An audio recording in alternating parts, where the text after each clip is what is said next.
सबसे पहले एक हिकायत से मैं आपको एक बात समझाना चाहता हूँ। एक बुजुर्ग था जिसने अपनी गंदम देकर अपने गुलाम को भेजा कि बसरा के शहर में जाकर बेच आओ, और जाते ही बेच देना, इसे रखना ना। लेकिन गुलाम ने जाकर 3-4 दिन गंदम को रखा ताकि कीमत हमें ज़्यादा मिले।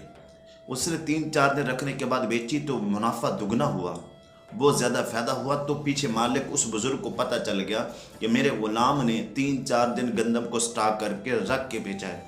तो उसने फ़ौरन ख़त लिखा और ख़त में ये लिख कर भेज दिया कि जितनी गंदम बेची है और उसका जितना भी मुनाफा है और उसकी जितनी भी कीमत है, तुम सारे बसरा के लोगों के अंदर सदका कर दोगे। ये थे उस वक़्त के मुसलमान। करता हूँ आज के दौर के मुसलमान की बात। वो मुसलमान जो सुबह तस्बीह उठाकर मस्जिद की तरफ जाता है और सफ़े अव्वल में बैठकर नमाज़ पढ़ता है, दुकान पे जाता है, 10 किलो का तोड़ा उसकी कीमत बढ़ा कर लोगों से लेता है और कहता है कि लेना है तो लो और चले जाओ। सलातो सलाम ने इरशाद फरमाया।